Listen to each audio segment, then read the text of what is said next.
Dara kali ini memiliki 2 buah sosis yang lagi viral belakangan ini. Ia juga mempunyai 2 telur. Ia akan bereksperimen membuat telur gulung. Apakah berhasil? Tonton videonya sampai habis.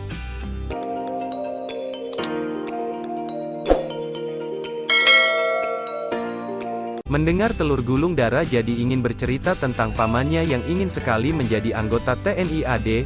Pamannya bernama Ridwan. Setiap hari dia selalu jogging dan juga mengikuti binsik. Dia berharap dengan latihan ini bisa lolos menjadi seorang tentara. Dari postur tubuhnya sangat mendukung untuk menjadi tentara. Ridwan selalu bersemangat dalam mengurus berkas pendaftaran.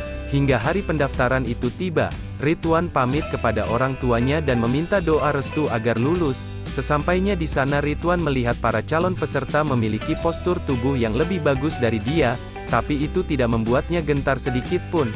Tes demi tes dilewati Ridwan tanpa ada kendala. Dari sekian banyak tes tersebut tersisa setengah peserta. Ridwan sangat lega karena masih bisa bertahan ke tahap selanjutnya. Pada saat itu peserta tidak diperkenankan memainkan HP atau alat komunikasi lainnya. Keesokan harinya pengumuman peserta dilaksanakan. Nama yang diumumkan oleh panitia adalah nama yang tidak lulus. Beruntung di awal pemanggilan bukan nama Ridwan, ia sangat lega, tapi di pertengahan pemanggilan nama peserta ternyata nama Ridwan disebutkan. Betapa kecewanya Ridwan karena ia gugur. Dia sangat sedih karena harapannya tak tercapai. Saat pulang ke rumah, Ridwan sama sekali tak keluar kamar. Ia tak bersemangat untuk beraktivitas kembali, karena malu terhadap orang sekitarnya.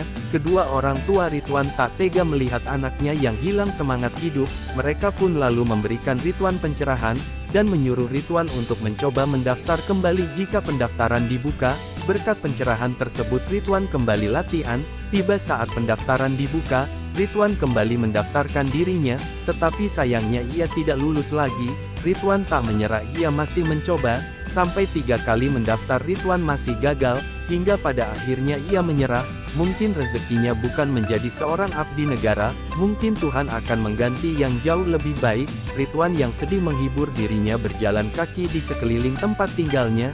Ia berjalan dengan tatapan mata yang kosong. Tiba-tiba perutnya berbunyi sebab ia dari pagi belum makan. Ridwan merogoh kocek celananya. Hanya ada uang 5.000. Di seberang jalan terlihat ada seorang pedagang telur gulung yang ramai diserbu pembeli. Ridwan berjalan ke sana lalu membeli telur gulung tersebut. Ridwan duduk di dekat motor pedagang itu sambil memakan telur gulung. Ridwan heran, pembeli dari tadi tak putus-putus membeli, padahal telur gulung yang dijual itu biasa saja rasanya. Entah apa yang ada di dalam benak Ridwan, sehingga sesampai rumah ia menemui orang tuanya meminjam uang untuk modal jualan telur gulung.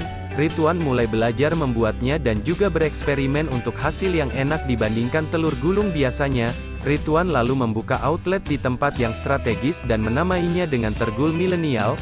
Tak disangka telur gulung Ridwan banyak digemari banyak kalangan, dari mulai anak-anak hingga orang dewasa. Setiap hari telur gulung Ridwan selalu dibanjiri pembeli dan omset penjualannya bertambah. Hingga Ridwan berhasil membuka 5 cabang dan memiliki banyak karyawan. Ia kini telah menjadi seorang bos, dan menjadi pengusaha muda yang sukses walaupun tidak menjadi TNI AD. Cerita pun selesai.